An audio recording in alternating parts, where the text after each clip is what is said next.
ഉറപ്പില്ലെങ്കിൽ നിങ്ങൾ ആരും താജ്മഹൽ കാണാൻ പോകില്ല. അതിന് എന്റെ വാപ്പ എന്നെ കൂട്ടുക ചങ്ങായി. അത് അനക്കവിടെ ചങ്ങായി. ഞങ്ങളൊക്കെ റെഡിയാണ്. എന്റെ വാപ്പാന്റെ സമ്മതം വാങ്ങി വാ. അത് ഞാൻ വാങ്ങി വരാം. നിങ്ങൾക്ക് അത് അറിഞ്ഞത് അനോ ഒലക്കാക്കും. അനോ അപ്പന്റെ പേര് കോയ തന്നെയല്ലേ? വെറും കോയ അല്ലടാ, കൊമ്പങ്ങാട് കോയ. അപ്പച്ചേ ഞാൻ ചങ്ങായിമാരെ താജ്മഹലൊക്കെ കാണാൻ ചങ്ങായിമാര് പോകണ്ട്. പച്ചേ ഞാനും പോട്ടെ. താജ്മഹൽ കാണാനോ? അതിനൊക്കെ എത്ര പൈസ വെച്ചിട്ടാ? പൈസ എന്റെ അടുത്തുണ്ട്. എനിക്ക് പറഞ്ഞ പൈസ ഒരു കുറ്റി വെച്ചിട്ടേ. ഇതിലാകെ 10 രൂപ കുറച്ച് ചില്ലറ പൈസ അല്ല ഉണ്ടാവുക. അല്ലപ്പച്ചേ ഞാൻ കാണിച്ചു തരാം. കുത്തർക്കി ആകെ 13 ഉറുപ്പിക ഉണ്ടാവും. എവിടുന്ന് എനിക്ക് 500 നോട്ടാള്? ഇതൊന്നും എന്റെ അല്ലപ്പച്ചേ, ഈ 20 ഉറുപ്പിക ഉള്ളു. ഇതൊക്കെ പതിനെട്ടി ഒന്ന് നീച്ചാടി. തകയാത്ത പൈസ എടുക്കാൻ പോയിക്കാരൻ. അന്ന് ഞാനും പോവും. പൈസ കട്ടിക്കാണ്ട് കുറ്റി കിട്ടെ പോറാൻ ഞാൻ പൊട്ടി.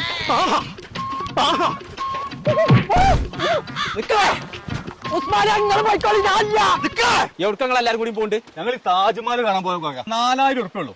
ഫുഡുണ്ട്, റൂമുണ്ട്.